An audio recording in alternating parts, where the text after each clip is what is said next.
Today, I'm going to be talking about Beekeepers and Bee Swarm Simulator. I'm going to give my opinion on the new game. So I hope you guys are ready for this. Grab some popcorn, get ready to join in the comments and give your thoughts as well. But here we are right now on Bee Swarm Simulator. Originally, I was going to be on Beekeepers, but as you guys know, at the time of recording this video, the game is still down. It may be back up tonight, tomorrow, the next day, but they're working their butts off to get it back up.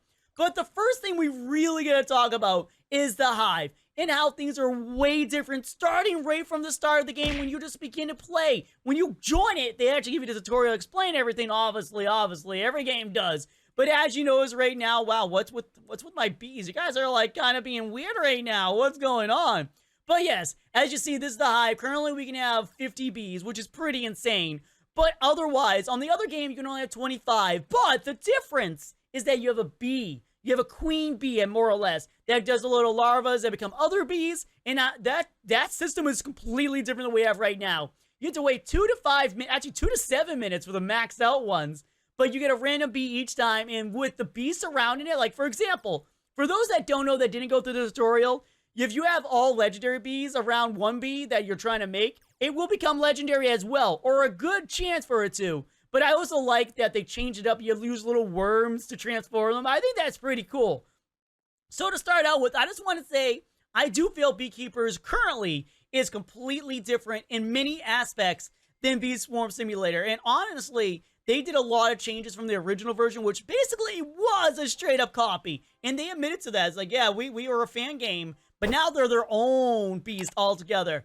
Okay, so now we're near the bears. And you know, if you guys seen my videos, I do call the butterflies bears, but that system, you guys are probably saying, Darzeth, that's the same exact thing. I know, I know. Just eat your popcorn, have your candy bar, or if you're having food, and just enjoy it. Take a sip of your drink if you need to. I was about to grab a drink and I changed my mind.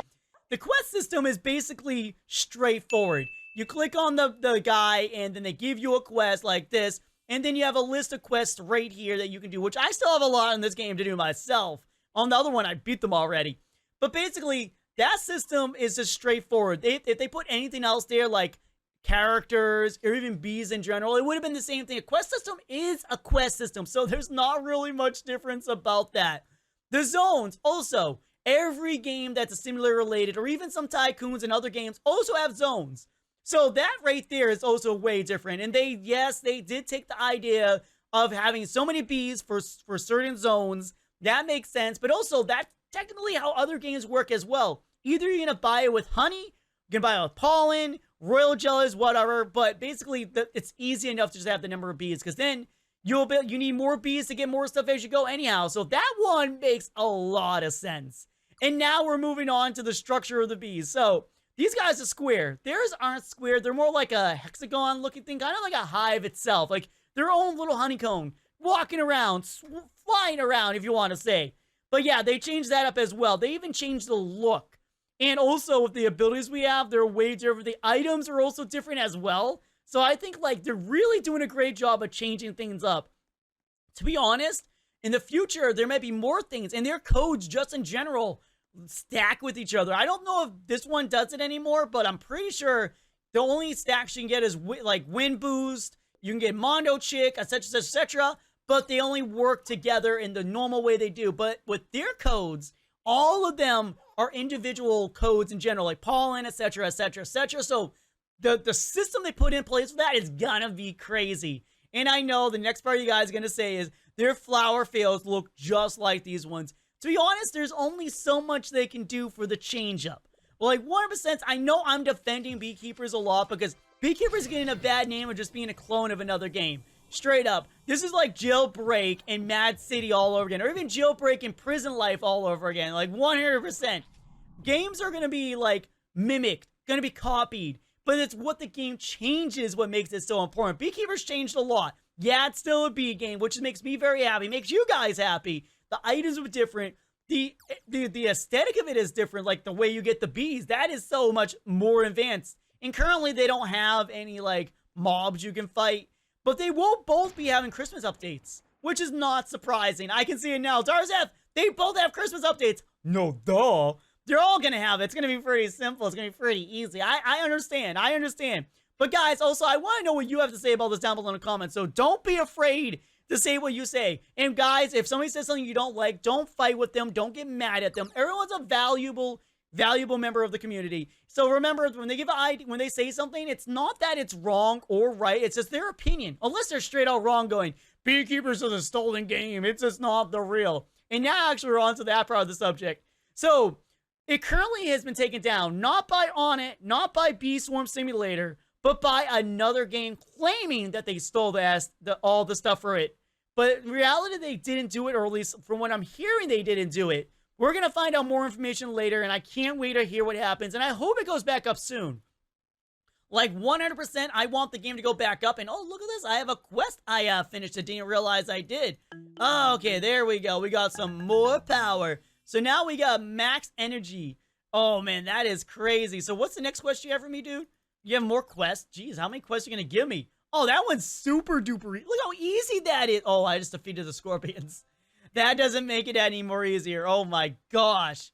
So the quest system is basically the same, like I said before. There's not much you can change to that. A quest system is going to be a quest system. They're going to give you a quest, you do the quest, and you get a reward from it. It's pretty straightforward. It's a very easy thing to follow. And it's like, why fix what's broken? Onett didn't own the rights to the quest system because all the games you ever played probably had some form of quest system. So it's pretty straightforward, pretty easy. And wait, oh, that was... I keep doing that. I keep going to the wrong field. Oh my gosh, what is wrong with me? Okay, so now we're in the right field. Look at that fill up. So I feel like they're also going to be changing a lot of things. Like for right now, for those that don't know that can't play the game, you can't see the bees that you can get in the game. I hope they add a system to change that up. Maybe not copying like how that looks, but changing it up so that you can see something else. The quest system is a little different as well, to a point. And you don't know what special abilities the bee have. I kind of hope they add that into the next version when they're working on the updates, because I really want to know what my bees have for abilities. Given a lot of people like being surprised. Me in general, I'd rather know what I'm doing, what I'm getting into. And I know they're going to be adding a lot more crazy stuff in the game. Believe me, guys. Believe me, believe me, believe me. And as of right now, they don't have cannons, because obviously the cannons is more of a bee swarm related thing. I think they're going to add like teleporters, or maybe even like launchers, like not a slingshot launcher, but like a catapult. I feel like that's not copying them, or maybe they're just going to have a teleporter that brings you right to the top, or a elevator. Creators, if you're watching this, elevator sounds like a great idea. You go beep, beep, beep, beep, beep, or even like a tube system. You go into the tube, goes whoosh, and launches you up into the air. I'm giving ideas right now. I know I'm supposed to be talking about my thoughts on it. And straight out, I'm going to make it clear again. I don't think Beekeepers is a game that is going to be copying Bee Swarm Simulator. Yes, they're going to have similarities because they're both bee-related games. But it's going to be different enough that the games will be fun and you can play both of them without any problems. Like, you can play one game and then go to another and go, oh, I feel like I'm at home. Maybe you'll get lucky and Beekeepers will add like a housing system where you can decorate a house to change things up. That would be something that you don't see in Bee Swarm Simulator. You don't see that. You can't go inside the hive and create your own personal hive. That would be crazy awesome. And maybe they'll give you like a certain booster if you have certain items, or if you have a certain thing set up, you get a booster. I don't know. I don't know what they're planning to do, and I can't wait to see. But honestly, guys, it just comes down to the game is currently down. They're going to be trying to get it back up. And I know that they didn't break any rules, at least from what it looks like. I looked at the other game, you can't even access it. So that's kind of weird already in general. But basically, the game is going to be back, and just people are kind of upset about the Beekeepers being out, and they just want it down. Just remember again, Jailbreak, Prison Life, Mad City, all essentially the same game. Prison Life was a basic game where you could actually go into town, become a citizen after leaving, and actually get arrested again type of deal. Then you had Jailbreak, which kind of changed the subject. You become a criminal as you leave, and weird stuff happens. Then you have Mad City, which changed the game by adding superheroes to it. And supervillains as well, I'm pretty sure now they have. But we also have other games, like we have Ninja Legends, Saber Simulator. Games like that are also, again, the same exact game. Like 100% the same game. And here's one that people really don't remember. Bubblegum Simulator. Not the one that we know about, but there was another one that I actually played myself a long time ago that was crazy the same as the new one. You made bubbles, you grew them, you go into the air. but this other one actually got more popular. So, as you see, a lot of games do mimic each other. Like, again, Piggy was Granny. Literally the same game at first. So, think about that. Give Beekeepers a chance, guys. They have a good chance to prove that their game is going to be completely different than Bee Swarm Simulator. Like, 100% different. Like, the fields are even smaller. Like, everything in the game is smaller. Different fields in general and everything. They are working their hardest to make this game as original as possible. So I hope you guys can give them a better chance, especially if you don't like them already. Check it out when it comes back out. You may see me in game, you never know. But thank you guys for being here. This one's a super short one today. Yeah, I know. You want longer videos, but sometimes stuff like this is only so much you can discuss. I can't read your comments down below, guys, by the way, and see what you have to say about this. But thank you guys for watching. Remember, I have 2 videos a day. Not always Bee Swarm Simulator. You might get build a boat. Make it a simulator, maybe even a tycoon. If you enjoyed this content, you'll enjoy those as well. So thank you guys for watching, and bye!